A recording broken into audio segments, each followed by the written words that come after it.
Hello friends, कैसे हैं आप सब। आशा करती हूँ आप सभी अच्छे होंगे और अपने अपने घरों में सेफ होंगे। तो चलिए आज की क्लास स्टार्ट करते हैं।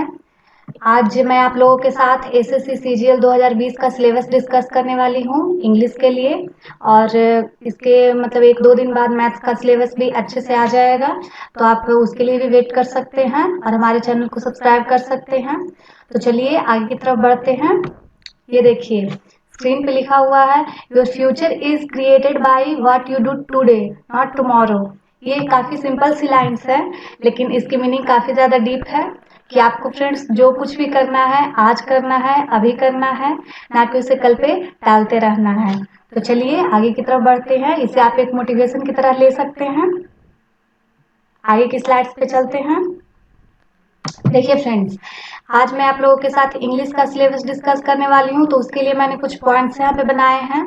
जैसे कि एग्जाम का पैटर्न क्या है, उसकी मार्किंग स्कीम क्या है, एलिजिबिलिटी क्या है, फिर सिलेबस डिस्कस करेंगे कि कौन कौन से टॉपिक से क्वेश्चंस पूछे जाते हैं, कितने क्वेश्चंस पूछे जाते हैं, उनके लिए कौन कौन सी बुक्स हमें फॉलो करनी है। उसके बाद मॉक्स एंड टेस्ट सीरीज के बारे में भी हम डिस्कस करेंगे। उसके साथ साथ मैं यहाँ पे आपको बताना चाहूंगी कि उसके साथ हमें क्विज को भी उतनी ही वैल्यू देनी चाहिए जितने कि हम टेस्ट सीरीज के बारे में सोचते हैं या फिर उसके बारे में उसे लगाना चाहते हैं। उसके बाद हम स्ट्रेटजी के बारे में डिस्कस करेंगे कि हमारी क्या अप्रोच होनी चाहिए, हमें कैसे तैयारी करनी चाहिए। और उसके बाद हम कुछ मिथ्स के बारे में भी डिस्कस करेंगे। मिथ्स के बारे में फ्रेंड्स इसलिए बोल रही हूँ क्योंकि काफी सारे लोगों की क्वेरी आती है कि मैम हमसे हो पाएगा या नहीं हो पाएगा, हम कर पाएंगे या नहीं कर पाएंगे। बच्चे काफी डिमोटिवेट फील करते हैं कि मैम हमारा बैकग्राउंड अच्छा नहीं है, तो हमसे होगा या नहीं होगा। तो उसके बारे में भी हम डिस्कस करेंगे। तो चलिए देखिए फ्रेंड्स, यहाँ पे मैं सबसे पहले आपको मार्किंग स्कीम और इसके पैटर्न के बारे में बताना चाहूंगी। तो यहाँ पे इसके मार्क्स जो होते हैं कि कैसे आते हैं, तो यहाँ पे मैं सीजीएल को ध्यान में रखकर ये सिलेबस डिस्कस कर रही हूँ। लेकिन और सारे एसएससी के एग्जाम्स में भी कुछ खास फर्क नहीं है, सारे एग्जाम्स एक जैसे ही होते हैं, सिलेबस भी सारे के एक जैसे ही हैं। प्री और मेंस को मिलाकर कुल 250 मार्क्स के इंग्लिश पूछे जाते हैं, जिसमें 50 नंबर जो होते हैं 50 मार्क्स के क्वेश्चंस वो प्री में पूछे जाते हैं और 200 मार्क्स के क्वेश्चन मेंस में पूछे जाते हैं। और टोटल इस तरीके से देखा जाए तो 250 नंबर के क्वेश्चंस आते हैं। उसके बाद सीपीओ का भी लगभग सेमी पैटर्न है। टीयर 1 में 50 मार्क्स के क्वेश्चन पूछे जाते हैं और इसके लिए टीयर 2 का भी एग्जाम होता है जो सिर्फ इंग्लिश का ही होता है।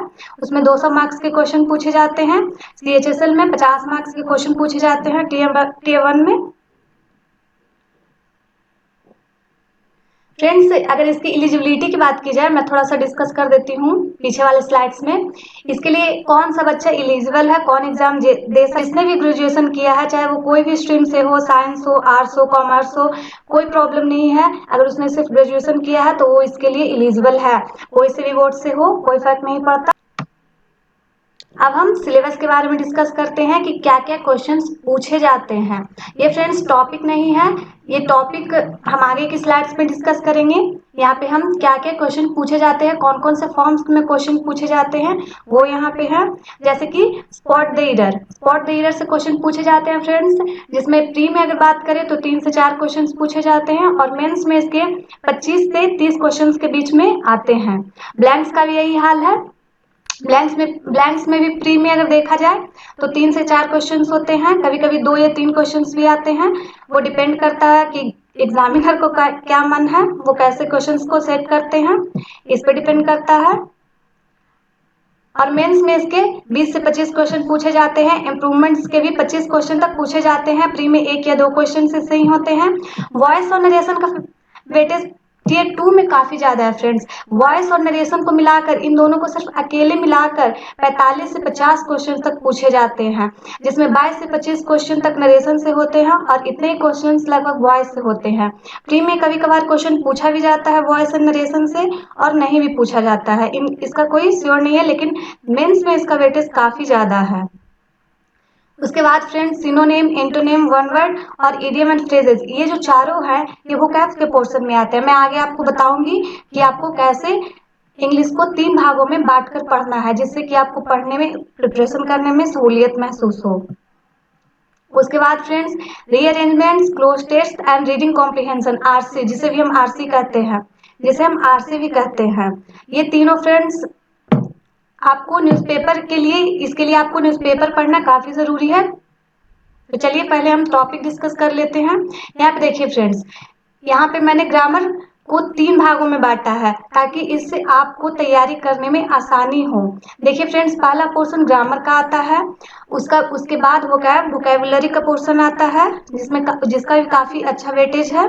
उसके बाद आरसी, आरसी के लिए फ्रेंड्स आपको पढ़ना ही पड़ेगा न्यूज़पेपर वगैरह जो भी आपको है, इससे आपकी समझ विकसित होगी, जो आपको एग्जाम में काफी ज्यादा हेल्प करेगी।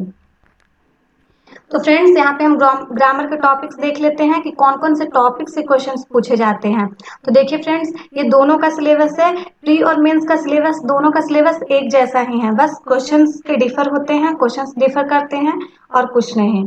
देखिए फ्रेंड्स, ये noun, pronoun, subject, verb, agreement, adjective, article, prepositions, conjunctions, verbs, question tags. देखिए फ्रेंड्स, क्वेश्चन टैग्स के बारे में ये कहना चाहूंगी, काफी ज्यादा आसान चैप्टर है। 4 से 5 रूल्स यहाँ पे हैं और आपके 2 से 3 नंबर पक्के हो जाते हैं, तो इसे आप बिल्कुल भी स्किप ना करें।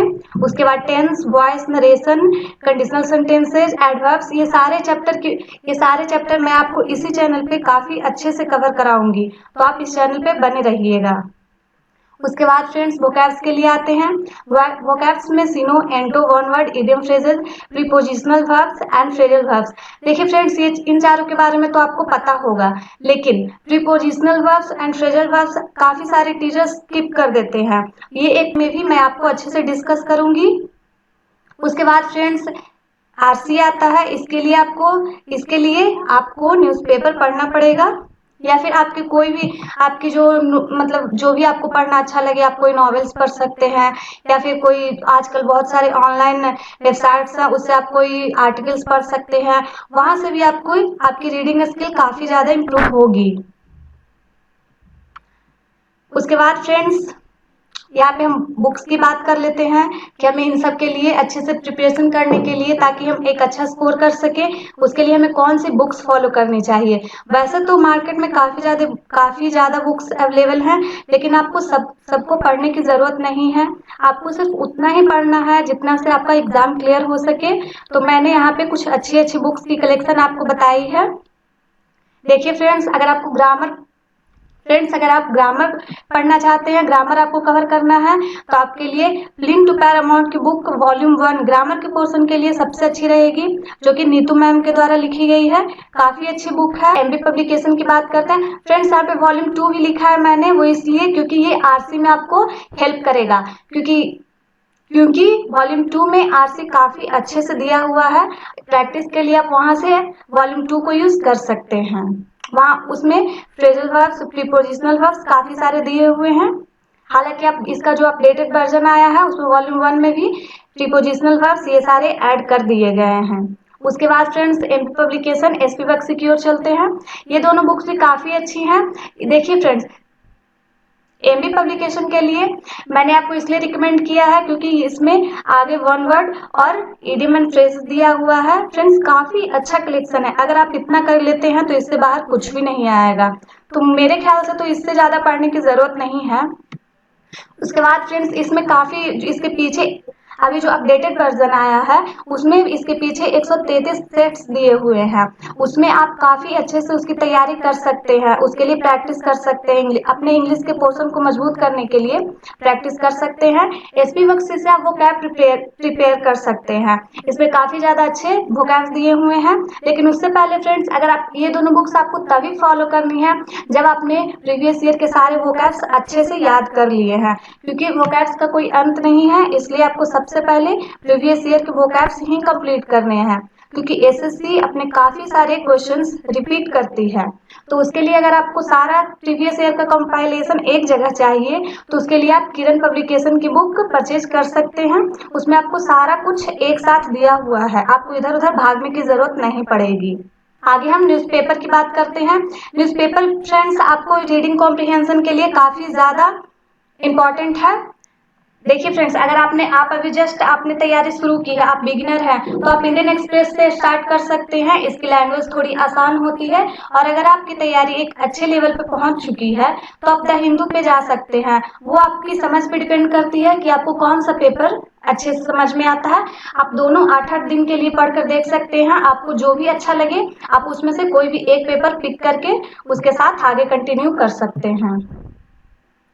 देखिए फ्रेंड्स, अब मैं स्ट्रेटजी की बात करना चाहूंगी कि आपकी क्या प्लानिंग होनी चाहिए, आपका क्या अप्रोच होना चाहिए।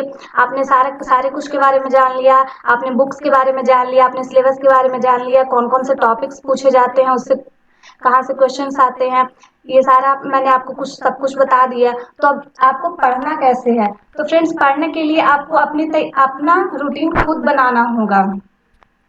मैं आपकी सिर्फ इसमें थोड़ी सी हेल्प कर सकती हूँ। आप कैसे स्टूडेंट हैं, आप मतलब आप क्या कितने आपके दिमाग में आप कितना जल्दी किसी चीज को ऑब्जर्व कर पाते हैं, इस पे डिपेंड करता है। अगर आप ग्रामर के लिए नीतू मैम की बुक फॉलो करते हैं तो उसमें 20 चैप्टर्स दिए हुए हैं। काफी छोटे छोटे चैप्टर्स है फ्रेंड्स। उसमें आप एक दिन में अगर एक चैप्टर भी कंप्लीट करते हैं तो आप सारा कुछ कंप्लीट कर लेंगे। उसके बाद उसके अच्छे से नोट्स प्रिपेयर करके आप उसका कंटिन्यू रिवीजन कर सकते हैं और उसके बाद एमबी के सेट से प्रैक्टिस कर सकते हैं। उससे ज़्यादा फ्रेंड्स आपको ग्रामर में कुछ भी करने की ज़रूरत नहीं है।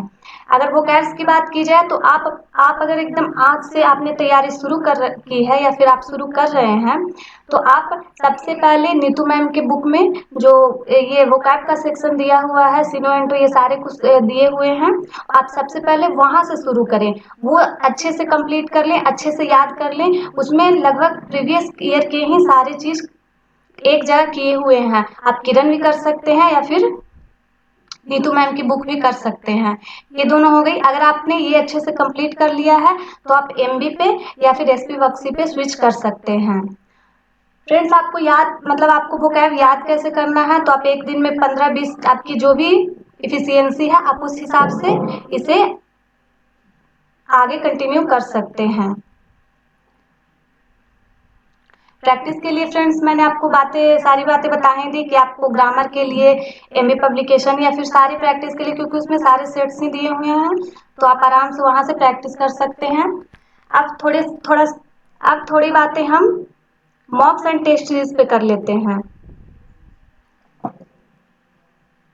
देखिए friends, mocks and test series अगर आपकी तैयारी आप अच्छे लेवल पे पहुंच गई है, आपने अपना सारा सिलेबस कंप्लीट कर लिया है, तभी आपको मॉक्स के लिए जाना है। और मॉक्स भी आपको सारे नहीं लगाने फिर रहे हैं, प्रीवियस ईयर के ही मॉक टेस्ट प्रोवाइड कर रहे हैं, तो आप उस पे जा सकते हैं। लेकिन अगर आपका सिलेबस अभी कंप्लीट नहीं हुआ है तो आप टॉपिक वाइज क्विजेस दे सकते हैं, जो कि उसके लिए भी काफी सारे वेबसाइट्स हैं, तो आप उसका यूज कर सकते हैं। गूगल पे सर्च करके आराम से वो सारे आपको मिल जाएंगे। स्ट्रेटजी के बारे में मैंने आपको बता दिया। उसके बाद हम मिथ्स की बात करते हैं। देखिए फ्रेंड्स, मिथ्स की जहाँ तक बात है तो बच्चे परेशान होते रहते हैं कि मैम मैं हिंदी मीडियम से हूँ, कैसे तैयारी होगी, मुझे इंग्लिश नहीं आती, इतने सारे मार्क्स के इंग्लिश आते हैं, फिर हमारी रीडिंग स्किल्स भी उतनी अच्छी नहीं है, बच्चे परेशान होते रहते हैं। तो फ्रेंड्स, मैं आपको यही बताना चाहूंगी कि अगर आपने 6 से 8 महीने या मैक्सिमम 1 साल अच्छे से तैयारी कर ली है सीजीएल के लिए, तो आपको सीजीएल क्रैक करने से कोई नहीं रोक सकता है। तो आई होप मैंने आप सब कुछ आपके साथ डिस्कस कर दिया है। और अगर आपकी अभी कोई क्वेरी बची है या तो आप कमेंट सेक्शन में वो क्वेश्चंस अपने पूछ सकते हैं, मैं जरूर उसका रिप्लाई दूंगी। ठीक है friends, thank you so much.